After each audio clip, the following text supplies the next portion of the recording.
내장산에 있는 내장사와 경련사, 명원사 관련해서 명칭, 위치 이런 부분들이 혼돈스러웠는데요. 오늘 전에 발표 내용을 듣고 명쾌히 실겨진 것 같습니다.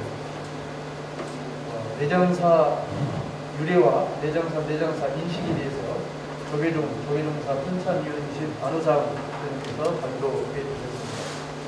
감사드리고요. 세 번째 주제로 내장사의 삭격과 근대 고승이라는 주제로 동국대 김광식 교수님의 발표가 있겠습니다. 네, 안녕하십니까.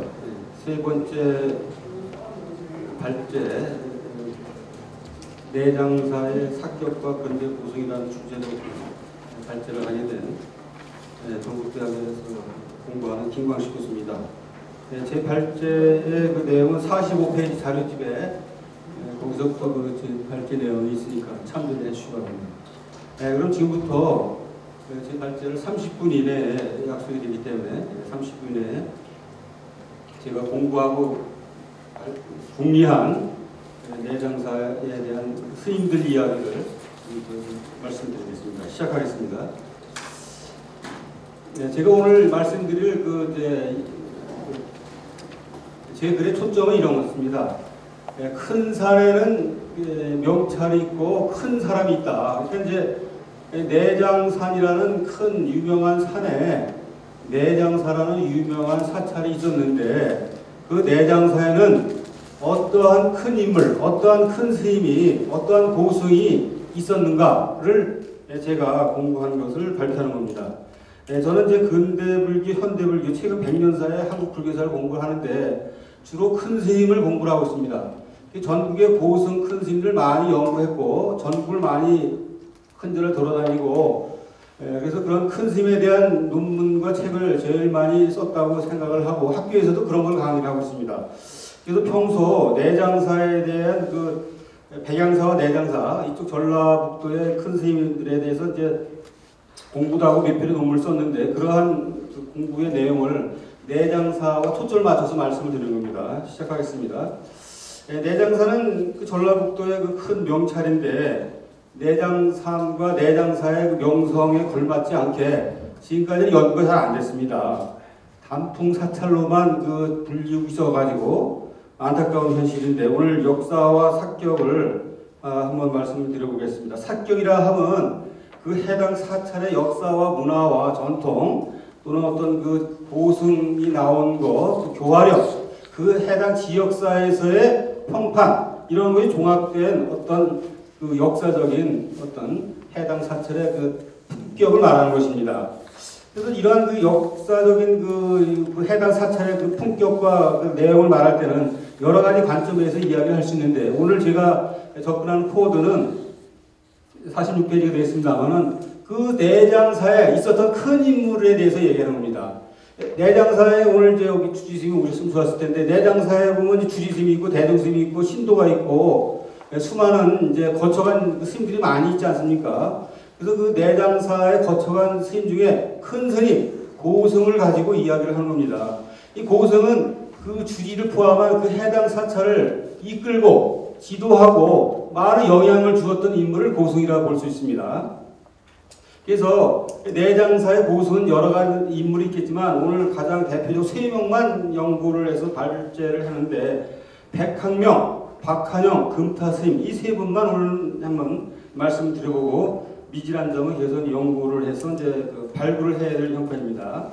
내장사는 방금 전에 이제 그 앞에 전문가들이 발표를 했지만 내장산이라는 유명한 산에 이제 여러 가지 삭격과 이제 문화가 있는데 지금까지 내장사는 백양사의 말사 또는 선운사의 말사 차원에서 접근했고 내장사의 독자성과 정체성을 탐구하지 않았습니다. 앞으로 이런 독자성과 정체성이 그 연구가 되기를 바라면서 구체적인 내용을 들어가면 46페이지 하단에 백학명 스님을 말씀드리면 시간 관계에서 이제 핵심적인만 말씀드리지만 백학명 스님은 한마디로 말씀드리면 교학과 선을 겸비한 고승이다. 이 백학명 스님은 하여간에 1929년도에 돌아가셨는데 1920년대 10년 동안 그 당시 한국 불교에서 가장 유명한 고승의 랭킹 3, 4위 안에 들 정도로 20년대 불교를 대표하는 고승이었다. 이렇게 이제 제가 연구한 것을 말씀드리겠습니다. 49페이지 밑에서 10줄 가면은 뭐 여러 가지 증거에 의하면 저는 백학명 스님은 교와 선의 대종장으로서 큰 스님인데 그는 단순히 큰 스님이다. 이렇게 지칭만 되지 않고 이게 오지와 궁벽한 내장삼에 있지 않고 서울도 왔다 갔다 하고 일본도 가고 북경도 중국도 다녀간 아주 오픈마인드 요즘 말하면 그런 대어른이었다. 그러면서 그런 많은 학식을 가지고 있으면서도 혼자 잘난 척하지 않고 실천했다. 실천을. 그 고승이 농사 짓고 그 마을 내장사 입고 있는 그 농사꾼하고 주민들하고 같이 일을 했다는 거예요. 그 고승이. 저 큰 스님들 많이 만나면 고승이 만약 마당도 안 쓸고 같이 일을 하지 않습니다.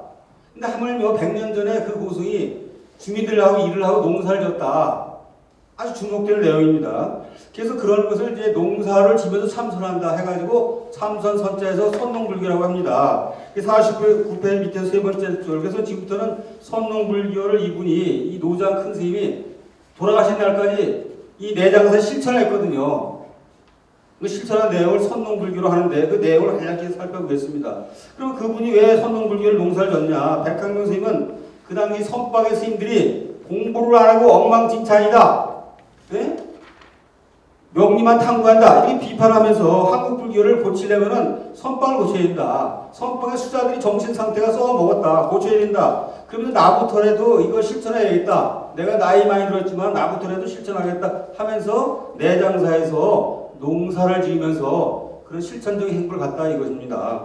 그 당시에 60이 넘은 이제 노장 어른이 옛날 60이면 지금 80이 넘은 거예요. 옛날 100년 전에 60이라는 것은. 그럼 60이 많은 노장 어른이 농사를 지면서 실천적인 행보를 갖다는 것은 매우 아주 주목된 내용이다. 53페이지 가겠습니다. 그래서 그 노장 어른께서 농사를 진 내용을 제가 간략하게 제시를 하겠습니다. 53페이지 위에서 10줄을 보면 첫 번째, 선농불교는 농사를 지면서 참선을 동시에 하는 것이다. 두 번째, 왜 그런 농사를 졌냐? 자급자족을 하겠다. 스님들이 신도한테 기생하거나 붙어먹지 말고 자력 자선자수, 자력 자식을 하겠다. 자급자족을 하겠다는 정신에 나온 것입니다. 세 번째, 누가 참가를 했느냐? 이 백학명 스님이 그거 하니까 고생하니까 100명도 참가하지 않고 20, 30명밖에 참가하지 않았습니다. 그게 누가 참가했냐? 갓 입산한 삼위 스님하고 발심하고 마음 상태를 바꾼 사람 해서 20여 명밖에 안 됐습니다. 안타깝게도. 그러면 어떤 수행을 했냐? 어떤 일과를 했냐? 하루 종일 뭘 했냐? 네 번째, 학문을 배우고 책을 공부하고 농사를 지고 노동을 하고 아침 저녁으로 좌선 참선했다. 이 규칙적으로 세 가지를 했다. 이렇게 나오고 있습니다. 수행의 틀이. 다섯 번째는 이분이 흥미로운 게 농사를 지면서 힘드니까 중간에 노래를 했다 이겁니다. 노래를 당신이 작사를 해가지고 불렀다 이겁니다. 그래서 그 작사한 노래가 10대곡이 남아있어요. 흥미롭게도. 이런 어떤 기분 전환이랄까, 농사를 지면서 기분 전환하면서 흥겹게 일을 할 수 있는 노래를 만들었다. 당신이 만들었다 이겁니다. 여섯 번째, 하여간에 참선과 수행을 하고 농사를 할 때 스님들이 규율을 파괴하고 나한테 하는지 마는지 놀고 먹으면서 하는 것은 전혀 안 된다.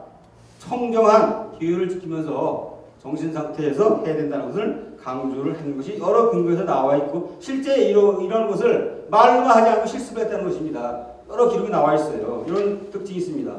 54페이지 가겠습니다. 그래서 이분이 학명 스님이 23년 이 무렵부터 주지를 하시다가 돌아가셨는데 54페이지 그 주지 스님을 하시면서 단순히 농사만 짓는 게 아니고 요즘 말로 불사를 했다. 대웅전도 짓고 내장사의 문화 발전에 기여를 했다. 이걸 말씀드리겠습니다. 그래서 그 여러 가지 내용이 있지만 간략히 말씀드리면 내장사 불사는 첫 번째, 스님들끼리만 하지 않고 스님들하고 신도들하고 같이 일을 했다. 그 이제 내장사 신도, 내장사 입구에 있는 마을 사람들하고 같이 했다는 겁니다. 스님들끼리만 잘해보자 하는 게 아니고 마을의 청년들과 신도들 같이 했다는 것입니다. 두 번째는 하여간에 그 일을 하거나 이렇게 이제 할 때 그냥 뭐 일만 하는 게 아니고 아까 노래를 했다고 하지만 55페이지입니다. 열째 줄. 요즘 말로 하면은 내장사에서 농사짓고 일을 하는 것은 인문학적인 가치가 있다. 인문학적 가치가 있다. 지식과 감정과 의식과 지정이라고 옛날에 우리 뭐 중학교 고등학교 다닐 때 옛날 저 40년 전에 뭐 그 이제 이런 이제 그 새마을 운동처럼 이런 거 많이 썼는데 그래서 이런 것을 이제 인문학적인 이제 그 사람의 감정을 이제 리프레시를 하면서 그걸 통해 가지고 결국 뭐냐 새로운 인재 발굴을 의도했다는 겁니다. 편벽하고 명면 탐구하는 스님이 아니고 균형적인 가치관을 배양할 수 있는 스님들과 그런 신도들을 키워내려고 했다는 것입니다.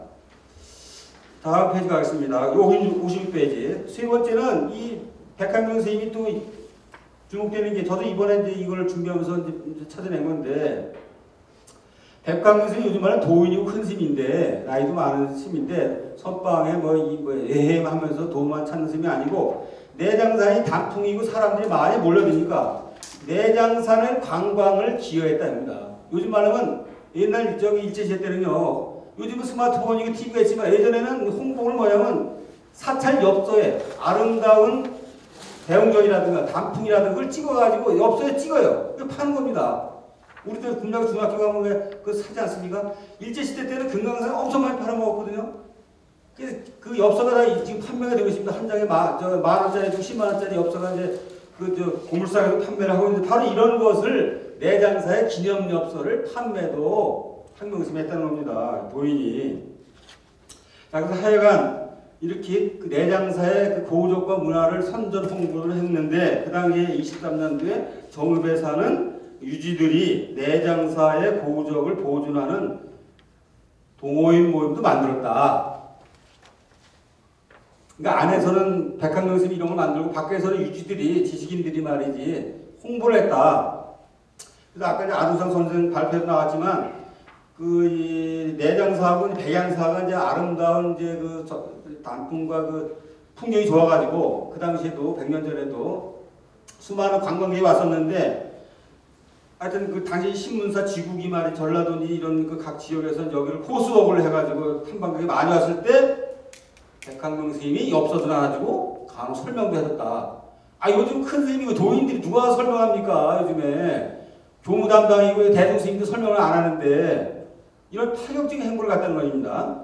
네 번째 마지막으로는 이 내장사 불사와 백한명 스님의 역사에는 이 근처 익산의 원불교를 만든 그 이제 박중빈이라는 도인이 있었는데 나이 15살 정도 차이 나는 후배입니다. 그래서 이 내장사와 백한명의 역사에는 원불교 역사도 겹쳐 있다. 근데 이제 원불교에서는 우리 원불교 교조가 말이야 더 훌륭하고 말이야 나이가 15 미친데 백한명 스님을 지도했다고 이런 식으로 얘기를 하는데 그건 아닌 것 같고 하여간 뭐 나는 이제 불교적 입장에서 그건 너무 지나친 말씀이고 그 박중빈과 백한명과의 아름다운 교감과 지도가 있었다. 역사가 있었다. 내장사 역사가 그런 있다는 겁니다. 저쪽 부안 쪽만 있는 게 아니고 오늘 여기 이제 그런 내용이 있다는 걸 제시를 하고 앞으로 이제 국리를 해야 된다는 걸 말씀드립니다. 그래서 하여간 여기서 이제 정리를 하면은 백한명의 제가 말씀드린 이러한 내용들이 내장사의 그 역사 문화에 편입이 되어야 된다. 또는 정읍의 역사 문화에 편입이 된다 이겁니다. 내장사의 역사 문화나 백한명의 그런 아름다운 이야기는 내장사의 역사만 머무는 게 아니고 정읍의 역사다. 이런 점을 인식을 해야 된다는 것을 말씀드리는 겁니다. 58페이지 가겠습니다. 그 다음에 두 번째 이야기 하려면 박한영이라는 인물입니다. 58페이지 중간입니다. 이 박한영의 인물은 일제시대 때 강백과 선지식 도인으로 유명한 동국대학교 요즘 총장도 지내고 독립운동도 하고 옆 동네는 선운사를 대표하는 고승으로 아주 유명한 고승입니다. 그래서 일제시대 때 그 만해 한용운이 훌륭한데 만해 한용운부터 한 10살, 12살 정도 많은 선배인데 이 만해 한용운 성질이 지랄 같아가 웬만하면 남을 존경 안 했는데 유일하게 몇 명 안 되는 존경하는 인물이 박한영이라고 합니다. 그래서 이런 유명한 도인이 박한영인데 지금까지는 선운사에서만 박한영을 내세우고 이 내장사에서는 내세우지 않았다. 그러나 이제 박한영은 말년에 여기 내장사에 돌아가셨거든요. 박한영 스님도 내장사 역사가 많아요. 연구가. 이런 점을 발굴하고 알리고 좀 정비를 해야겠다 이런 취지에서 이번에 저는 이제 그 박한영의 그 생애 중에서 내장사 관련만을 이제 클로즈업해서 몇 가지 말씀드리겠습니다. 59페이지 첫 번째 줄입니다. 제가 이제 가장 주목된 것은 왜 말년에 1942~3년경에 일제 말기에 내장사에 오셔가지고 48년인가 47년 돌아가실 때까지 4, 5년을 내장사에서 계시다가 돌아가셨냐. 당신의 저리 말해 구암사고만 손사가 있는데 왜 내장사로 와서 돌아가셨을까? 이런 의문을 저는 갖게 됐습니다. 자, 그래서 하여간에 이번에는 박한영 선생님이 내장사 연금을 간략히 말씀드리면 하여간 박한영 선생님 1910년대에 내장사 주지를 잠시 하셨고 그 다음에 이제 3년도 직전에 내장사에 오셔가지고 휴식을 취하면서 지금 한식도 있고 또 1920년대 때 10년 동안에 내장사에 3번을 왔습니다. 여기 다 제시를 했는데 그래서 이제 하여간에 59페이지 하단이지만 25년도에 한 번 왔었고 두 번째는 60페이지인데 1925년 동안에 이제 최남선 유명한 최남선과 함께 지방 순례를 갔을 때 그 일행들과 함께 내장사를 와서 여기서 이제 며칠 머물렀다. 혹시 매일신보에 있었고 육당 최남선의 심춘순례라는 책에 자세하게 여기 이제 다녀간 이야기가 나와 있습니다. 그래서 그 순례기에 보면은 당시 내장사에 와가 백학명을 만났고 내장사의 계곡과 암자를 구석구석 탐방한 그 당시 전경이 자세하게 리얼하게 묘사돼서 아주 사료적 가치가 높다 말씀드리고 세 번째는 30년대 중반에도 안재홍과 정인보라는 국문학과 인문학 유명한 학자들과 함께 왔다는 것이 기록에 나와 있습니다. 하여간 이렇게 10년대 20년대에 박한영이라는 도인도 내장사와 연고가 있다는 걸 말씀을 올리고 박한영 선생님은 동대 교장을 하다가 요즘 총장인데 그 당시 교장을 했는데 교장을 하다가 나이가 70이 되고 이제 뭐 일본 놈들이 압박을 가니까 이제 사표를 냈어요. 요즘 말로는.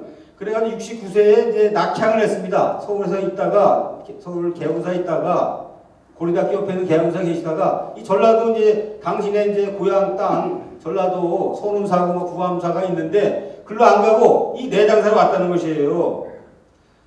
그러면 왜 그 구암사나 소놈사를 안 가고 내장사로 왔는가? 이걸 설명을 해야 되지 않습니까?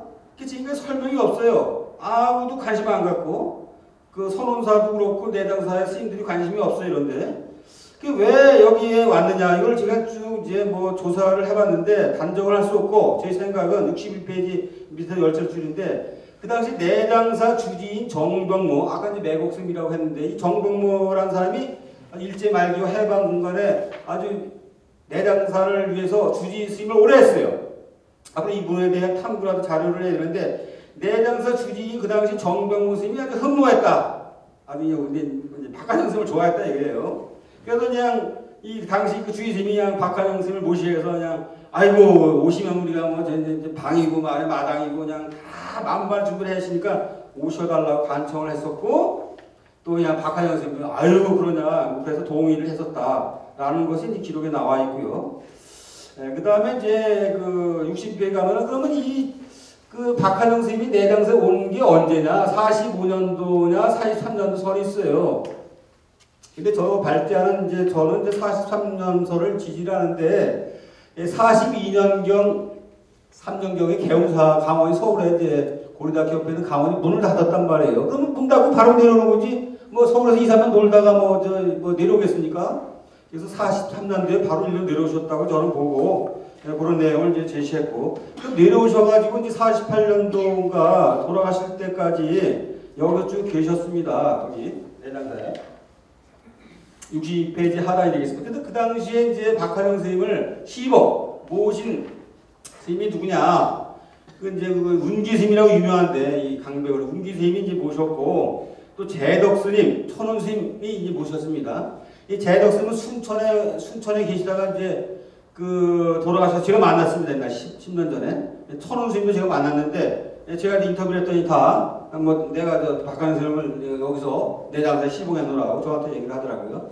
이런 스님이 시봉했었고 63페이지 가겠습니다. 그래서 이제 박한영 스님이 해방 공간에 이제 해방이 되자마자 세상 뒤집어졌단 말이에요. 그 일제시대에 이제 요즘 말하면 종종과 총무원장이 다 사표를 내고 새로운 총무원장과 새로운 종종을 모시게 됐어요. 그랬을 때 새로운 종종으로 박한영 선생님이 종종으로 추대가 됐다. 원래 박한영 선생님이 29년도에 종종을 했어요. 그때 한 60 중반에 종종을 하셨는데 해방이 되고 맨발 체인지가 되니까 다시 종종을 오셨다. 근데 모실 때 여기 이제 내장사이셨단 말이죠. 병련함에. 하여튼 이런 해방 되자마자 종종으로 추대됐다.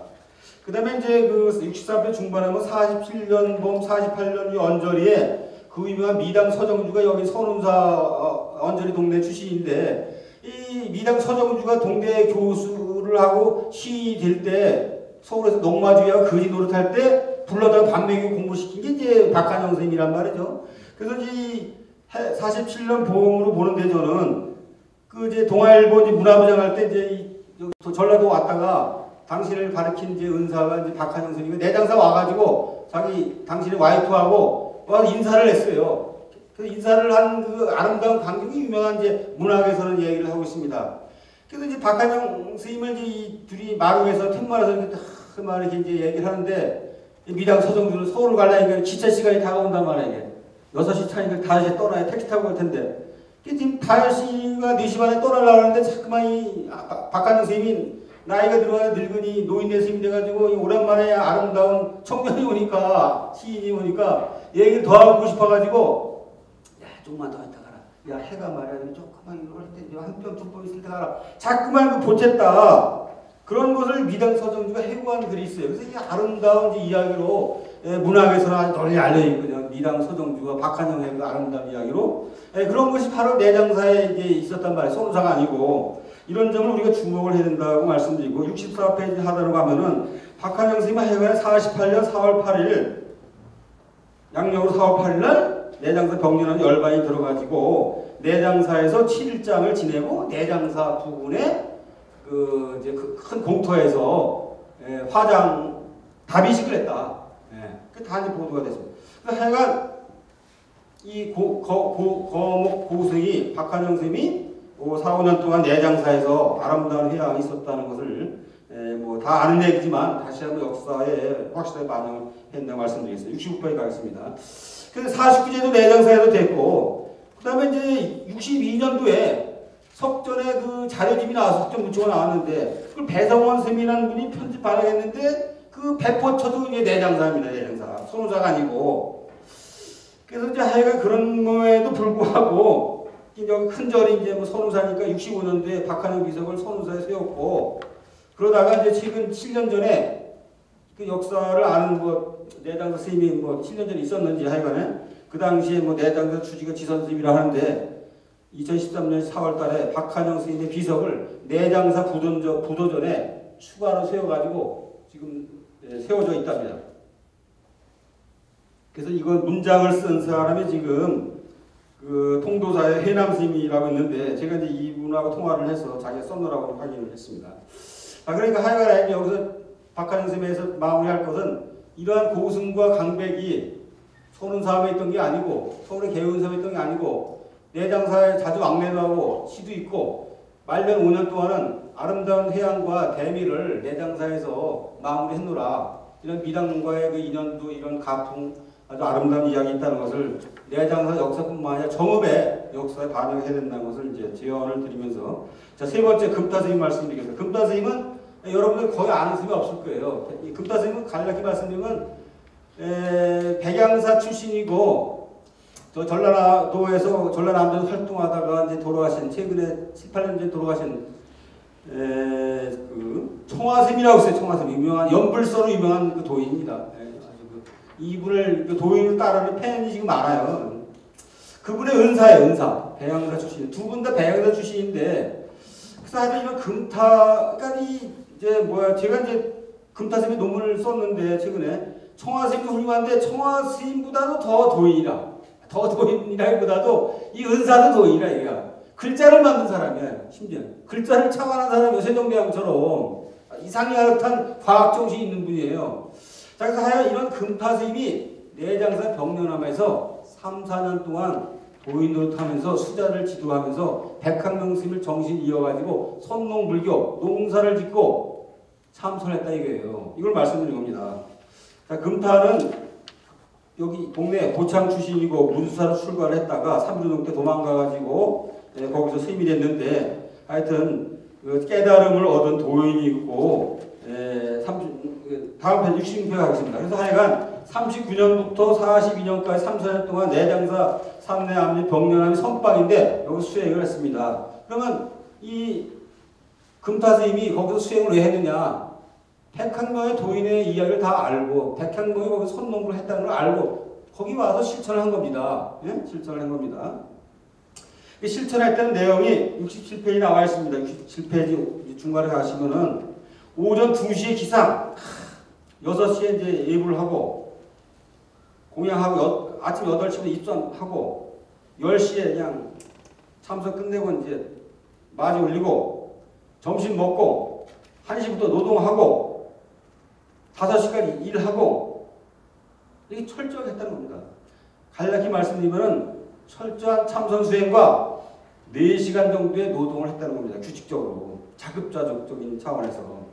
하여간 제가 이제 이 근거를 다 제시했고 제가 이제 최근에 이 금타스님에 대한 논문을 썼기 때문에 다 근거 있는 이야기고 그래서 하여간에 이런 그 일제 말기에 백학명 선생님이 돌아가신 다음에도 그 정신을 계승한 수자도 있었다. 백학명의 정신을 계승한 선농불교의 행보를 간 역사가 있었다는 것을 이제 말씀을 드리는 겁니다. 그다음에 금타스님은 이제 일제 말기에 다시 이제 백양사 돌아와서 수행을 하다가 50년 초반에 6.25 직전에 돌아가셨어요. 6.25 직전에 돌아가시기 직전에 하여튼 그 이제 아까 제가 말한 그 연불선의 뭐 유명한 그 이제 총화스님하고는 인연이 됐는데 하여간에 그 이분은 하여튼 글자를 만든 사람이에요. 글자를 하여튼 특이한 캐릭터, 과학적인 마인드가 있는 도인이에요. 과학적인 마인드가.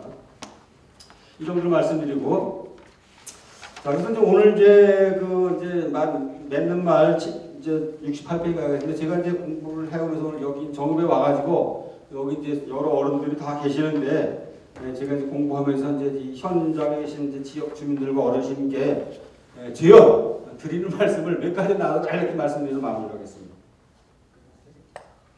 68페이지 하겠습니다. 첫 번째, 모든 역사는 뭐 내장산도 훌륭하고 뭐 내장사의 절도 뭐 아름답겠지만 뭐 인간이 주인이거든 사람이. 그러면 내장산과 내장사를 지키는 인물, 큰 인물 그걸 찾아내야 되거든요. 그러면 이제 절이기 때문에 스님인데 69페이지 가지만 제가 오늘 백학명과 박한영 금파라는 스님을 도출했는데 앞으로는 그 일제 말기 해방 직후에 그 매곡스님이라고 정복모라는 큰 스님인데 아마 대처승 같아 결혼하신 것 같은데 이런 매곡스님이랄까 또 동성스님 또 하여간 내장산 연구에 있는 큰 힘을 발굴해내야 된다 이런 걸 제언을 드립니다.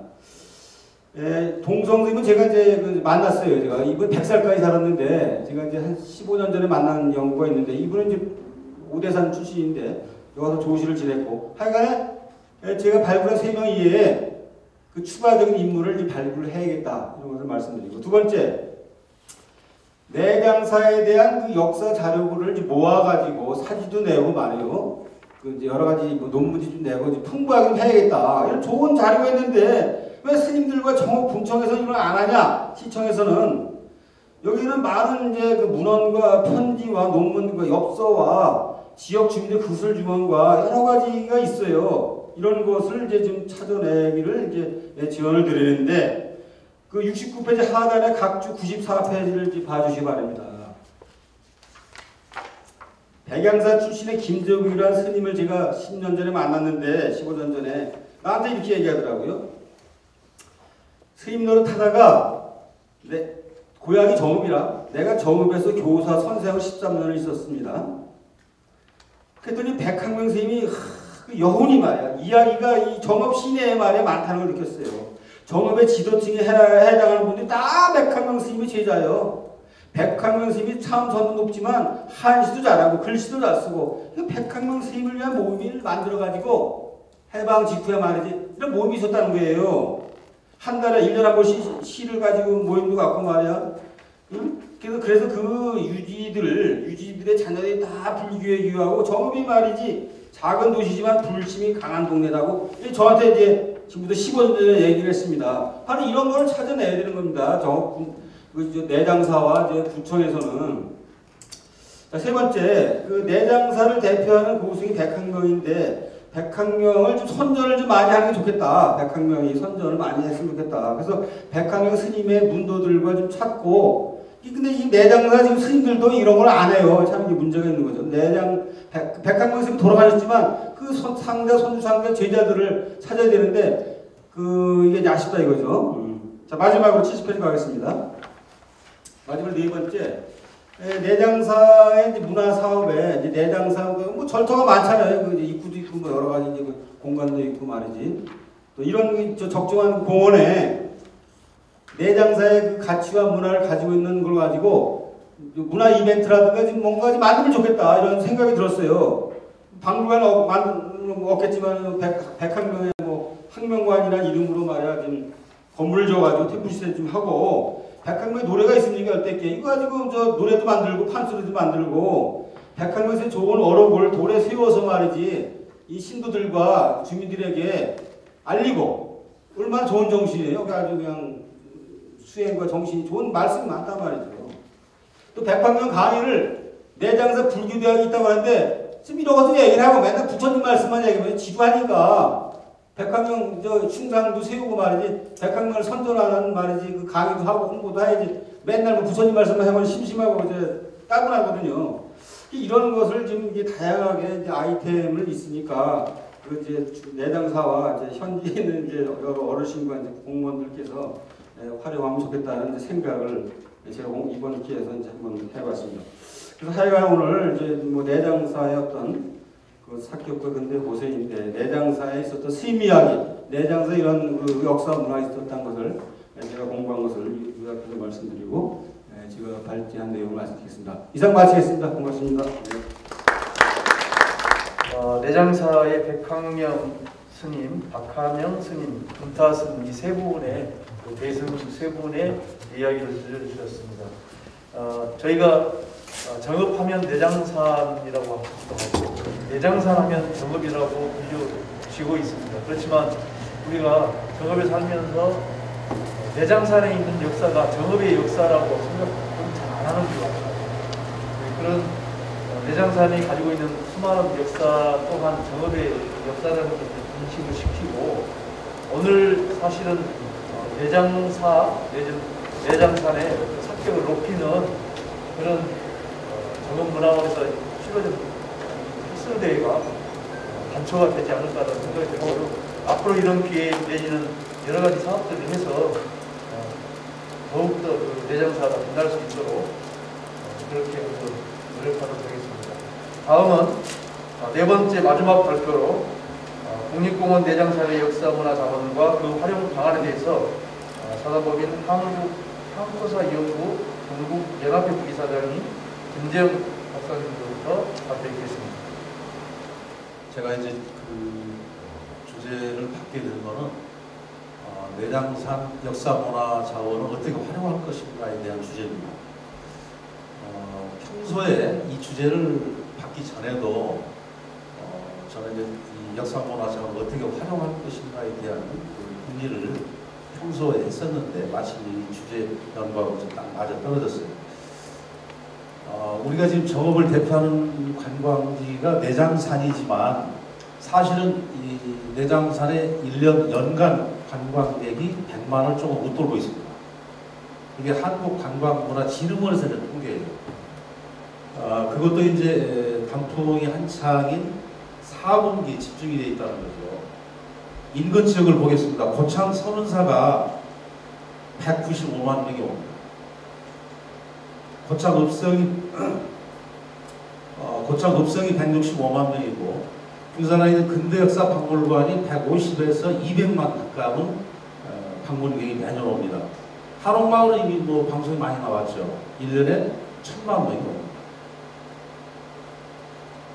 그러니까 제 얘기는 국립공원은 우리가 해제하고 싶어도 할 수가 없어요. 국가가 그 자연 자원을 보존하기 위해서 국립공원을 지정을 했기 때문에, 따라서 이거는 자연 자원은 그대로 보호하되 이제는 순수한 문화관광객이 찾을 수 있도록 그 방안을 찾을 때가 된다. 21세기는 문화 경쟁의 시대라고 그랬어요.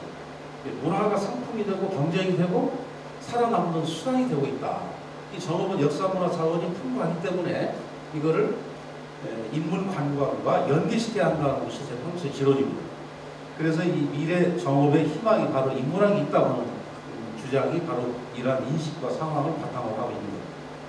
앞에서 이제 안우상 박사께서 내장사 연역에 대해서 아주 명쾌하게 정리를 해주셨는데, 우리가 그 입구에 들어가면 이런 사진을 볼 수 있죠. 정해두라고 타로 스님이 쓴 현판 글씨가 보이고, 여기를 올라가서 다시 돌아보면 철화 명승이라는 현판이 보입니다. 이거 가서 제대로 보신 분이 없을 거예요. 과연 철화 명승인지는 이제 쭉 뒤에 내용을 한번 보시고, 저도 이제 이거 주제를 가지고 내장산의 국립공원 그 내장산의 영역을 보니까 제가 평소에 생각했던 거하고는 다르게 굉장히 넓은 지역이었어요. 여기에 바로 백양사가 있는 백양산, 그리고 삼성산과 이방산이 포함이 됩니다. 우리 저국 시민들도 삼성산을 잘 몰라요. 국책연구단지가 있는 농촌 박문기 선장의 백합농원이 있는 그 산이 삼성산입니다. 가을철의 단풍이 내장만큼 아름다워. 근데 우리 시민들이 그걸 잘 모릅니다. 그리고 심지어 여기 있는 이 순창의 구암산까지도 내장산 국립공원에 포함이 되는 걸로 알고 있습니다. 그래서 제가 지도를 따가지고 이렇게 빨간 선으로 그어봤습니다. 그랬더니 지금 이제 국립공원 내장산이 여기가 있죠. 그리고 골프 리조트가 있습니다. 그러니까 내장산 바로 아래 인접되어 있는 곳에 있고, 여기가 지금 아까 국책연구단지 바로 밖에 있죠. 삼성산 아까 이곳입니다. 농촌 박문기 선생, 지난주에 돌아가셨어요. 농촌 박문기 선생님이. 그리고 여기 이 월봉, 그 필봉이라고는 산인데 무필봉이죠. 그리고 여기 이방산이 있고요. 이렇게 담대한 지역이 국립공원 내장산입니다. 그 앞에서 내장사 연역에 대해서 이제 그 본문에는 소개가 되어 있는데, 아까 축약을 하는 과정에서 안 박사가 이 내용을 빠뜨린 것 같아서 제가 읽어보겠습니다. 아주 재미있는 내용입니다. 내장사의 유래에 대해서 대한매일신고 1908년 1월 7일자 신문 내용에 이렇게 되어 있습니다. 정읍당에 내장산이 있고 그 산에 염원사라는 절이 있으니 고려 말년에 지암이라는 중이 창시한 절입니다. 이게 이제 내장사 연역과 달라요. 이 내장사 연역에서는 백제 때 영원조사, 그러니까 창건한 절에서 그래서 영원사라 했다고 하는데, 여기에는 고려 말년에 지암이라는 중이 창시한 절 이렇게 나옵니다. 재밌는 얘기죠. 뭐 야사에 어쩌고저쩌서 하식을 하지 아니하고 여기 신람이라는 승려가 불과 나무 열매만 먹고 백에서 살다가 죽은 뒤에 그 대자종들이 그 신체를 화장하고 사리를 얻어서 돌북에 넣어서 절 앞에 달아놓는 그 북이 조석을 한 번씩 저절로 물었다. 그래서 그 북 속에 영원히 숨어있다 해서 영원사라이 있다. 스토리텔링이 다른 게 아니에요. 이런 것이 바로 스토리텔링 감이 되는 거죠. 그러니까 없는 걸 만들어내는 것이 스토리텔링이 아닙니다. 야사나 전설이나 이런 이야기들, 이런 것이 지역의 문화 상품으로 만들어갈 때 아주 좋은 소재가 되겠죠. 이 연역에는 지금 그런 기록이 없고 앞에서 잠깐 얘기했던 그 성임이 쓴 정해루 기의 고려말의 지암, 지엄, 앞에서 얘기한 이 지암과 지암이 그 바이암자는 위에 묘사자가 붙죠. 비슷한 일은 한 사람의 이름을 지금 이렇게 혼동이 돼 있을 때 썼을 거라는 생각이 들어요. 분명한 것은 앞에서 이미 연역에서 얘기했듯이 내장산에는 내장사와 영은사라고는 별도의 두 개의 사찰이 있었다는 거예요. 우리 지금 일반적인 인식과 다르죠. 그건 이따 그 종합도를 한번 짚고 넘어가기로 하고요. 여기 지금 폐찰 당시에 300에서 400명의 승려가 거주했다는 기록이 왕조실, 중종실록에 나옵니다. 그 조선왕조실록 유일본을 내장산으로 편환시켰을 때 이 실록을 지켰던 승려들이 1000명이라는 얘기가 나왔죠. 그래서 이 내장사 근처에 1000명의 승려를 동원할 정도의 저게 있었겠느냐 하는 의문을 가졌는데 제가 이 구절을 보고 가능하겠다. 중종 때 300~400명이 있을 정도의 내장사가 거찰이었다고 한다면 왕조실록 유일본이 내장사로 피난을 왔을 때도 1000명이라는 승려가 가능하겠다는 생각이 들었어요. 아까 이거는 이제 그 안호장 박사가 그 내장사 그 승려 특난 사건에 대한 얘기를 이미 짚었기 때문에 이것은 그냥 생략하고 넘어갔습니다. 그리고 그 각종 읍지에 나와 있는 내장사 영은사에 관한 기록인데 시간이 짧으니까 생략하고 아무튼 이제 그 1920년대 가면은 내장사가 굉장히 설화가 것 같아요. 그래서 지역에 있는 유지들이 1923년에 내장사 보존회를 설립을 합니다. 자, 이 정읍에서는 아주 유명한 인물들이에요. 보겠습니다. 1923년에 박명규, 박석규, 이 태안박씨들입니다. 여기 그 장명동에 거주하는 태안박씨들인데 잘 아시다시피 박명규는 호랑고등학교 설립자예요. 그리고 이 박석규는 정읍의 갑부입니다. 차경삼은요, 경성의전, 지금으로 치면 서울대 의대를 나와가지고 평안도 사람인데 우리 정읍에 정착을 한 분입니다. 지금의 종산병원 자리에 이 차경삼이 차린 정읍 의원이 있었어요. 지금도 그 건물이 있습니다. 지금도. 보존회를 설립을 했는데 그 후속 기사가 없는 걸로 봐서 특별한 보존 활동이 있었던 것은 아닌 것 같다. 저는 그렇게 해서 다른 것은 사진을 보여드린다면 바로 이분들이죠. 보존회를 만든 사람들. 앞에서 말씀드린 정읍 의원입니다. 현안고 설립자 박명규입니다. 지금 이 사진은 1936년에 장봉선이 쓴 정읍군지에 실려 있는 사진입니다. 그러니까 정읍군지 출판을 축하해주는 지역 유지들로서 소개가 됐습니다. 아까 그 보존을 설립한 분들의 이런 내용을 잠깐 정리했고요. 내장산에서 이제 특별한 내용은 역시 아까 그 앞에서 언급이 되었죠. 고천교 고하문이 내장사 대웅전으로 이축이 됐다는 사실. 2012년 10월에 원인모를 화재로 인해서 아주 전소가 됐습니다. 이 고하문이 종교사적으로 굉장히 의미가 있는 문제예요. 이 될 화자가 들어가죠. 서울의 5대 국원의 남문은 전부 될 화자가 들어갑니다. 경복궁의 광화문, 일화문, 창덕궁의 정문이 본화문 그러죠. 이 서울의 궁궐 건축을 모방한 거예요. 고천교 이 건물이라는 것이. 그래서 이제 이 고천교에서는 이곳이 후천대도의 새로운 세상의 중심이 된다. 쉽게 얘기하면 여기가 서울이 될 것이 앞으로 이런 얘기인데 이 건물이 내장사 대웅전으로 이축이 된다는 얘기입니다. 자, 아까 보여드린 사진이 이겁니다. 넘어갔고요. 자, 이것이고 이게 이제 2012년 10월에 전소가 됐는데 아까 볼기둥 얘기가 되었고요. 요 앞에 하나 보이는 거죠. 오늘 주제 관계가 없습니다만은 이게 지금 석등인데 지금 없죠. 이게 일본식. 우리나라 석등에는 이런 것이 없죠. 김광식 교수님. 이런 양식이 없죠. 석등에.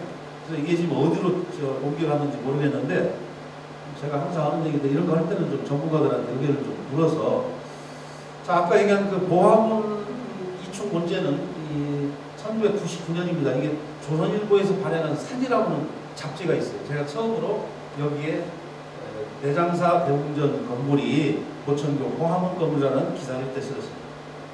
제 기사예요. 1999년인데 강의를 이제 쓴 겁니다. 그 다음에 이제 아까 그 국립공원 내장산의 영역이 이렇게 넓기 때문에 아까 백양사 포함이 된다고 그랬죠. 자, 백양사는 특별관한 것은 고가 송진우 선생이 이 청룡에서 1년간 공부를 했는데 이 방이 전봉준이 마지막으로 순창 키도로 가기 전날 잤던 그 방에서 1년간 공부를 했어요. 백양사는 지금 이 현판인데 아주 재밌죠. 여기 지금 쓴 사람이 이돈훈이라고 지금 되어 있는데 학점 보물 총리 백양사에서 이 백양사 이쪽 글씨가 지금 뒤집어진 글씨죠. 자세히 보면 아주 이 글씨가 저는 소리 잘 모르지만 절제미가 있고 아주 조화를 이루고 있다는 갈 때마다 제가 이걸 많이 봅니다. 자, 이게 이제 그 징검다리, 국내에서 가장 아름답다고 하는 징검다리가 백양사였어요. 여기가 아까 얘기한 청로암이죠. 이쪽이 아마 주무셨다고 하는 정봉준 장군이 저기 있다고 생각이 나을 것 같은데, 그리고 여기에 이제 그 정봉준 장군이 순창 팀로를 가기 전에 여기서 물을 마시고 바위에 새겼다는 남천 감로라는 글씨가 석가고 새겨져 있습니다. 이거 건국대학교 신봉용 교수가 이 정봉준 장군이 순창으로 가기 전에 새겼다고 하는 걸로 이제 논문을 썼는데, 동의하는 사람이 거의 없죠. 지금 이제 피나는 과정에서 한가하게 약수물 마시고 여기서 그 바위에다 글씨를 새겼다고 하는 것이 납득하기 어렵다고 하는 점에서 넘어가겠습니다. 그 다음에 이 지금 가려졌는데 구암사에 관한 내용일 겁니다. 70기 100세 분양사리가 박아낸 아까 내장사 얘기했죠. 네.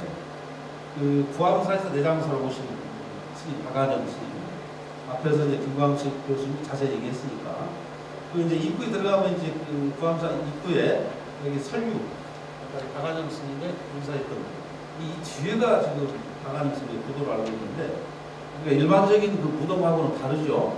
그러면 이제 그 선대 어른의 무덤이 있으면 그 위로 못 가잖아요. 왜 이렇게 배치가 됐는지 저는 조금 이해가 안 돼요. 아무튼 이제 이게 이제 박안영스의 부도인데 이게 그 구암산입니다. 저쪽이 대웅전이고요. 여기 보면 석전사상연구소라고 붙어있지요. 박안영스이고. 그 다음에 아까 삼성산 잠깐 말씀드렸는데 이 삼성산이 정읍의 이 정읍이 풍수상 행주형이라고 하는데 떠다니는 그런 형국이다. 이 정읍의 뱃머리거든요. 여기 삼성산이에요. 이 정읍의 미래를 좌우하는 곳이 바로 여기라는 얘기예요. 실제로 이 삼성산 밑에 여러 개 국책 연구 단지가 들어섰죠. 신과 같은 성인이 셋이 나오고 산입니다.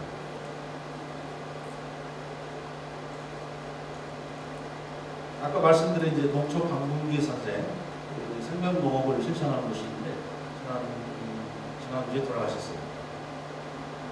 지금도 동생분이 세미찬 운영하시죠. 17일날 돌아가셨어요.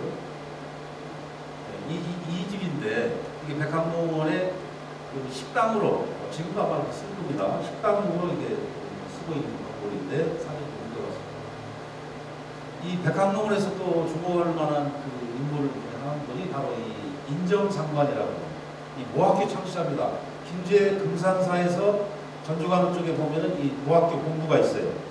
이 모학교 창시자의 인정상관을 말씀드린 이유는 이 농초 선생의 어머니 최영남 여사에게 신적인 기운을 불어넣어준 사람이에요.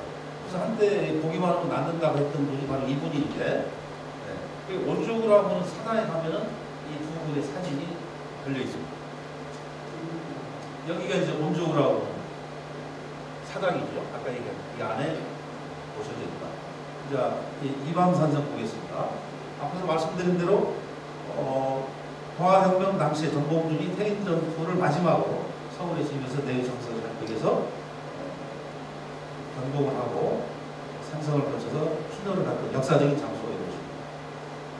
자, 이제 내장산 그 주변에 종교문화유적지를 간략하게 보겠습니다. 먼저 역대 고승과 구도전에서 아까 승명선사 언덕을 하셨죠. 김옥대사 박안영 스님 그리고 가산도사 김수근. 앞에서 이제 다 언급이 되기 때문에 이 앞에 있는 분들을 생략하고요. 김수근 선생이 좀 의문스러울 텐데, 그 김수근 선생, 태인 출신의 김수근 선생의 따님이 바로 오체에 등했던 불세출의 여서예가입니다. 김진민 선생이에요. 김진민 선생.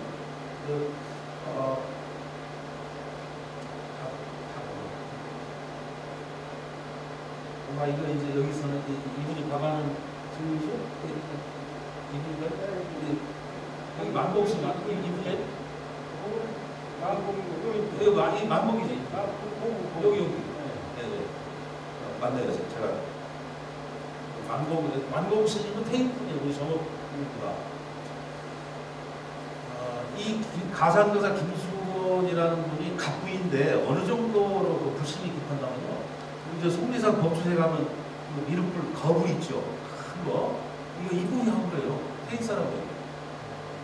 네, 그리고 이제 칠보에 석탄사를 지금 우리 시민들도 잘 모르실 텐데 여기가 한때 그 백초월 스님이 여기서 일심회라는 걸 조직해서 독립운동을 전개했던 사찰이 여기입니다. 그러니까 서울의 은평구에 가면 진관사라는 절이 있어요. 그 진관사에서 이 백초월 스님의 항일 관련된 저기가 벽장에서 나왔죠. 네. 이분은 우리 일반인들 잘 알려지지 않은데 만에 한용운 선생만큼 항일 독립운동을 했던 분이에요. 그래서 그 독립운동을 위해서 스님이 됐다고 할 정도로 유명한 분인데 일반적으로는 이게 많이 알려지지 않다. 자, 아까 얘기한 그 김수건 선생, 그 태일에 가면 한가산이라는 산이 있어요. 그 한가산의 가산입니다. 이거를 그걸 딴 거예요. 태인 중고등학교를 설립했고, 근데 저 문암동네 그 노무현 김진미 딸을 가르치기 위해서 그 김문호 화백, 친일 김문호 화백 또 와서 저기 있고, 그 국내 유명한 사회가들을 집안으로 초청해서 딸을 갔어요. 자, 이게 이제 석탄사입니다. 여기도 가기가 어렵죠. 굉장히 그 경사가 있어가지고. 이제 김진민 선생에 관한 얘기인데, 이 백양사의 우하루, 영광의 불갑사. 아까도 뭐 상사와 얘기 나왔는데, 그렇습니다. 이게 지금 아까 김수건 선생의 딸 김진민이 11살 때 쓴 겁니다. 믿음이 갑니까? 대단한 거죠. 실제로 여기에 이 우하루 왼쪽에 그 낙관을 보면은 11세 목련이라고 써 있어요. 김진민이 썼다는 거예요. 이 우하루도 이게 영광 불갑사만 아까 얘기한 11세 소녀인 김진민이 쓴 거라니까요. 자, 이제 정읍시립박물관에서 제가 유물평가위원입니다. 시립박물관에서 이 김진민 선생의 글씨를 매입을 했어요. 돈을 주고 샀는데 이게 이제 김진민 선생이 쓴 겁니다. 제가 이 내용이 하도 좋아서 독불 보면 의자고에서 책을 읽는데 어떤 명예를 구하지 않으면 그 뜻이 저절로 스스로 높아집니다. 마치 그 구절을 보면서 공자님이 이렇게 얘기했어요. 선비의 한 분은 힘쓰는 데 있는 것이 남의 알아주는 걸 구하지 않는다. 그래서 제가 그 말씀을 다시 새기기 위해서 사진을 넣어봤습니다. 그 다음에 김진민이 쓴 석각이 있어요. 내장사 고내장 쪽으로 올라가시면 그 성난정이라는 바위가 있습니다.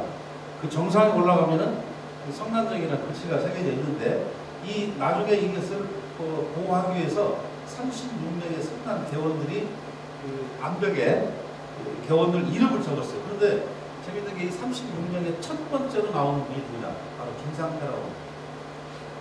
우리 정업에서는 김평창이라고 합니다. 그럼 아시겠죠? 정업의 풍류, 아양정과 관련되어 있는. 지금 그 김평창으로 부르다 둘째 아들이 아양정, 그래서 김기남. 광산 김씨입니다. 광산.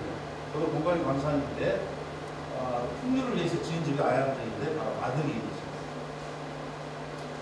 자, 여기가 이제 이 정상에 성난정이라는 글씨가 있어요. 아까 그 항명전사가 그 선을 참선했다고 이야기 드리는 곳인데 지금 여름철에 가서 이끼를 손으로 지우고 찍은 겁니다. 그래서 좀 거리가 멀어서 잘 보이지 않겠지만 이 첫 글자에 김상태라는 글씨가 보입니다. 그리고 이제 천주교 공소로 넘어가겠습니다. 이 중림공소는 잘 모르실 텐데 대숲골 아시나요? 중림, 대숲, 솔티 정읍 사람들은 아실 겁니다. 그 중림공소, 대숲골 공소인데 이게 정읍적 최초의 공소예요. 신성 공소가 아닙니다. 그리고 이제 이곳이 이 대수골 공소가 이게 유지가 될 수 있었던 거는 6.25 때 빨치산들이 여기를 고무실로 이용을 했어요. 그래서 지금도 남아 있습니다. 이 건물에 입구가 이렇게 되어 있고 이쪽으로 들어가요.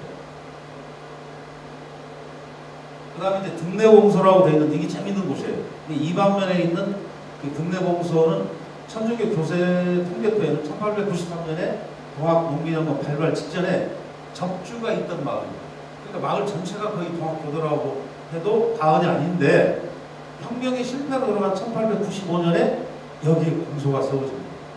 그렇다면 동학의 신자들이 자기들 목숨을 살리기 위해서 천주교로 개종을 했다고 해석할 수밖에 없어요.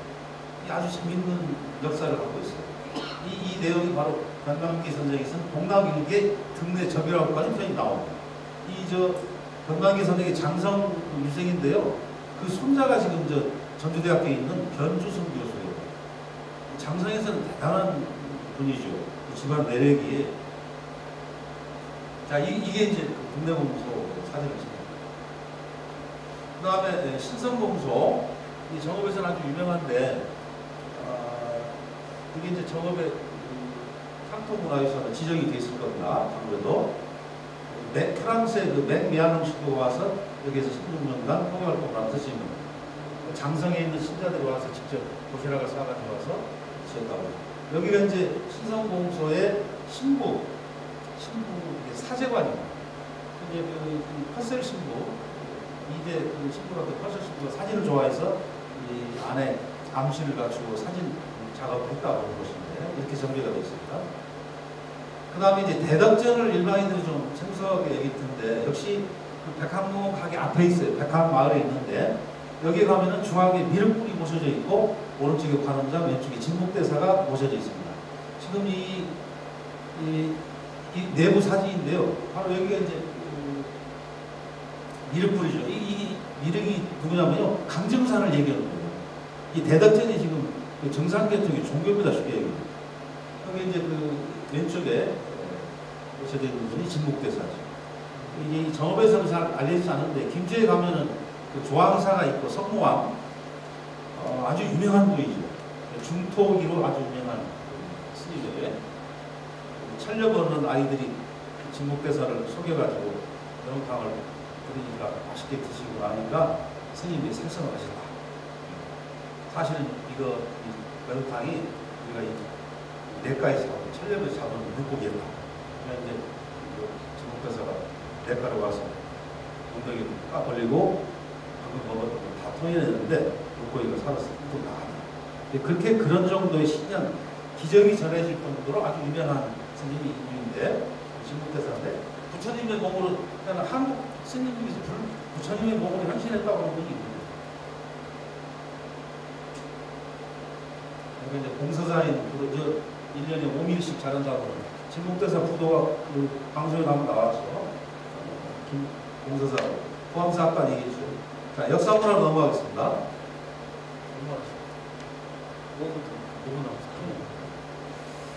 자, 이제 그 내장사에서 빼놓을 수 없는 것이 바로 이 조선왕조실록 일본의 피란서인데요. 바로 테이 출신의 투유생 일제 아내와 상대 손홍록 선생이 옮겼다는 거죠. 근데 일부에서 어떤 특정인이 이렇게 얘기를 합니다. 이 두 사람이 간청의 추도 없이 또는 전쟁으로 창왕해서 어찌할 바를 모르는 경기는 참봉 오익일과 유인을 설득해서 실록을 지켜냈다. 이렇게 주장을 합니다. 근데 그렇게 될 수도 없어요. 실록이라는 것은 일반 선비가 입으로 주관할 수 있는 일이 아닙니다. 이게 국가 기록물이에요. 요즘으로 쓰면 대통령 기록물입니다. 그거를 관의 개입 주선 없이 일반에 있는 민간 선비가 국가 기록물에 접근할 수 있었다는 것은 이것은 수용이 될 수 없는 얘기죠. 그래서 2차적인 책임이 지역 수령에게 있는데 그렇다고 해서 수령의 명령으로 어딘가 실록을 옮길 수가 없어요. 결국 조정의 명령이 있어야만 옮길 수 있는 거예요. 그러니까 만약에 조정의 명령 없이 운반했다고 하면 이거는 국가 기록물을 탈취한 것이 됩니다. 이렇게 주장해서 지금 있는 지역의 고창과 쓸데없는 갈등이 생겼어요. 고창에서 저를 안 불러요. 다른 데서 강사로 추천도 안 하고 학술대 선생님 써달라 논문을 써서 부르시라고. 이런 것들로 갈등이 생겨서는 안 됩니다. 쓸데없는 갈등이 생겨요. 지금 내장산에 가면은 조선왕조 실록 길이 있죠. 이게 지금 왕조 4길, 5희길, 아까 이게 경기전 참봉인데요. 고창에 사당이 있습니다. 5희길이 경기전 참봉했으니까 이 아까 5희길과 유희라고 하는 그 사람들이 실록의 피난을 주도적으로 한 거죠. 여기에 두 선비가 참여한 것이지 관의 주도가 없이 일반 선비가 접근할 수 없었다. 특정인이 이런 걸 가지고 문제를 삼는데 이것도 그러면 없애라고 해야죠. 이 왕조실록을 해서 연구한 분들의 공통적인 의견을 모아서 이게 지금 지라고 합니다. 한 가지 더 짚을게요. 아까 얘기한 특정인이 임계기사, 왕조실록 유일본을 내장산에 피난시킨 그 일지를 써놨어요. 숙지를 한 거, 불침번을 쓴 거, 실록을 지키기 위해서. 임계기사를 2000년에 들어서 자신이 발굴했다. 이거를 SNS에 올리고 전부 저기를 호도하고 있는데 그 임계기사가 발견된 것이 최근의 일이 아닙니다. 이미 일제강점기 정읍 산해 거전 안재문이 소장하고 있던 것을 일본이 발견해서 조선사 편수에 이 사실을 알렸습니다. 벌써 80년, 100여 년 가까워. 그거를 2000년대 들어서 내가 발견했다. 그리고 이거를 그 뒤에 전주의 형사학자 조병희 선생이 84년에 이 관련 논문을 썼고요. 그리고 최현식 선생이 정주 시지에 여기 이 내용을 소개를 하고 85년. 88년에 양반정 선생이 또 논문을 썼어요. 전라도 여기 2집에 실었어요. 90년에는 사찰제에 나오고. 그럼에도 불구하고 어떤 특정이 자기가 2000년대 들어 사료를 발굴한 것처럼 사실을 호도하는 것은 이거 크게 잘못된 거예요. 공개적인 자리에 처음으로 제가 얘기합니다. 이거 반수해야죠. 이거는 선배 연구자들에 대한 예우도 아니고 참고하는 자세가 앞으로 이런 일이 생겨서는 절대 안 되겠죠. 그 다음에 서보단 왕조실록 이한 사적협회 호남 국민들이 명성황후의 원수를 갚겠다고 세우기 서보단인데 시간이 없습니다. 요겁니다. 대장사에까지 보셨을 거겠습니다. 다 생략해 끝났습니다. 5분이 다 됐을 텐데. 자, 이것도 지금 관련 논문을 쓴 사람이 내장사에 들어온 그 외장이 가등청정이라고 호남 저력이 나오는데 아니에요. 가등청정은 여기 들어온 적이 없어요. 이것도 잘못 고바야카 타카카게라고 하는 외장이 내장사에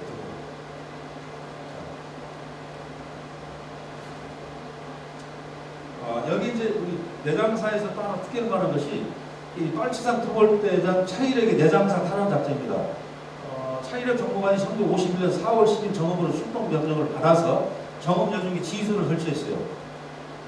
이제 그 정부에서 빨치산의 은거지인 사찰을 불태우라고 하니까 이 사찰을 소각시키라고 하는 그 지시를 거부하고 그 자기 부대원들에게 지시를 했어요. 절대 저를 손상시키지 말라. 빨치산을 밖으로 유인해서 사살해라. 여성 남아 30명의 여성들의 안전에 만전을 기하라고 지시를 했어요. 그러니까 이제 부하 직원들이 대웅전에 숨어있는 빨치산을 끌어내려고 하는데 이게 안 나오니까 대웅전 주변에 불을 지르면서 겁을 주기로. 근데 이것이 이제 화마가 돼가지고 결국은 내장사 대웅전이 전소가 됩니다. 근데 이거는 건지지 못했는데 화엄사라든지 선운사, 금산사 이런 천년 고찰을 차일의 박물관의 문화재 보존으로 인해서 오늘날 이게 유지가 된 겁니다. 이게 엄청난 거예요. 이분이 한 것이 지금 그 어록으로 남을 정도. 이게 내장사 문화광장에 있는 차일의 박물관의 형상입니다. 국무광장에 가시면 한번 꼭 보세요. 이분이 남긴 어록 중에 이렇게 엄청난 이야기가 있어요. 저를 세우는 데는, 저를 태우는 데는 하나 드리면 족하지만 저를 세우는 데는 1000년 이상의 세월이 걸릴 수도 있다. 문화를 잃는 것은 우리의 마음을 잃는 것이고 우리의 마음을 잃는다는 것은 나라를 잃는 것이다. 이런 거로 이분입니다. 39살에 돌아갔어요. 이걸 얘기했더니 뭐라고 하냐. 어느 분이 그래요. 사석에서 왜 뜬금없이 문화광장에 차일의 박물관에 흉상이 있느냐. 그래서 아주 비난하는 얘기를 제가 그랬어요. 모르는 건 물어봐라. 차일의 박물관에 흉상이 여기 있는 이유가 뭐냐고 물어봐야지. 내용을 모르고서 이걸 비난해서는 안 된다. 다시 얘기하면 여기 있는 이유가 있어요. 내장산이 빨치산 근거리였습니다. 여기 저 사진을 딱 보여드리시면 여기서 인민재판까지 있어요. 북군이 올라오면 여기를 통해서 지리산, 해문산, 김제, 부안까지 가서 약탈을 했던 겁니다. 그래서 여기 흉상이 세워져 있는 거예요. 보이시죠? 이게 솔직술에서 나오는 이 빨치산 근거지 안내입니다. 여기 숨었다는 거죠. 그리고 차일의 경부안에 아까 내장산 탈환 말씀드렸는데 하나 더 추가를 한다면 칠보 수력발전소를 탈환시킨 것도 바로 이분입니다. 75명의 경찰 병력으로 주변에 있는 빨치산 2,500명을 물리치고 기적에 가까운 전투를 벌인 거예요. 최근에 MBN, 연합뉴스 TV 전국 방송에 나갔죠. 제가 인터뷰하면서 이들이 소개됐습니다. 이게 이제 이거는 이제 윤감정 경찰청장이 오셨을 때 제가 안내드렸던 내용이 방송에 나왔고요. 시간이 없으니까 넘어갑니다. 그냥 요로만 보시고 활용 방안만 늦었지만 활용 방안만 제가 왕조실록만 가지고 말씀드리겠습니다. 내용이 너무 많으니까 제가 주장하는 이겁니다. 안희와 소농록의 이름을 딴 새 도로명을 제정하고 실록 피라를 조절한 도시 전체의 브랜드화 작업을 하자. 자, 돈 들이지 않고 하는 것은 하나 있어요. 정읍의 초입인 말곡의 입구, 내장산 IC에 조선왕조 실록 피란 성지, 기록문화의 성지라는 입간판을 세우는 일입니다. 이거 큰 뜻이지 않겠죠? 네. 그리고 이제 연계 관광권을 수립하는 일. 네. 이게 이제 내장산 이한 사적빈데요. 실록 내장산에 있습니다. 이걸 바탕으로 정읍의 기록문화박물관을 세우자. 특성화박물관을 세우자. 연계해서 지역대학의 기록문화학과, 문화재 보존학과를 설치하는 일. 자, 이게 고인쇄 박물관이고 청주에 1년에 200만 명이 왔다 갔다. 앞에서 얘기했죠. 1년에 연간 내장사 방문객이 100만을 좀 못 돕니다. 이 넓은 국립공원 영역이 박물관 하나를 감당하지 못한 사실을 어떻게 받아들일 것인가를 고민을 할 때가 된 것입니다. 여기에 이 고인쇄 박물관의 그 집지신명의 저자가 정고구 출생이라는 게 여기 명기가 되어 있습니다. 입구에 있습니다. 자, 정리하겠습니다. 정읍은 동학농민혁명의 발상부입니다. 이를 통해서 양모, 정읍, 시무, 민주라는 등식이 성립이 되죠. 이런 역사적인 의의를 확장하기 위해서 정읍시에서는 전국의 동학농민혁명 기록물을 세계 문화유산으로 지정하는 방안을 수립하고 이를 추진하고 있습니다. 아울러서 조선왕조실록 피란을 통해서 정읍이 없었더라면 왕조실록이 없었을 것이라는 양모, 정읍, 시무실록이라는 말이 정읍 시민들에게 무한한 자긍심으로 작용하고 있습니다. 동학농민혁명과 조선왕조실록은 정읍의 역사를 상징하는 두 개의 중심축입니다. 정읍의 기록문화 박물관을 설립해야 할 역사적인 당위성이 바로 여기에 있고, 이것이 정읍 정신이라면 앞에서 말씀드린 우리 시 입구에 실록 피란 성지 또는 기록문화 보존 성지 입간판을 세우는 일과 기록문화 박물관을 세우는 일은 바로 정읍다운 도시를 만드는 일이 될 것입니다.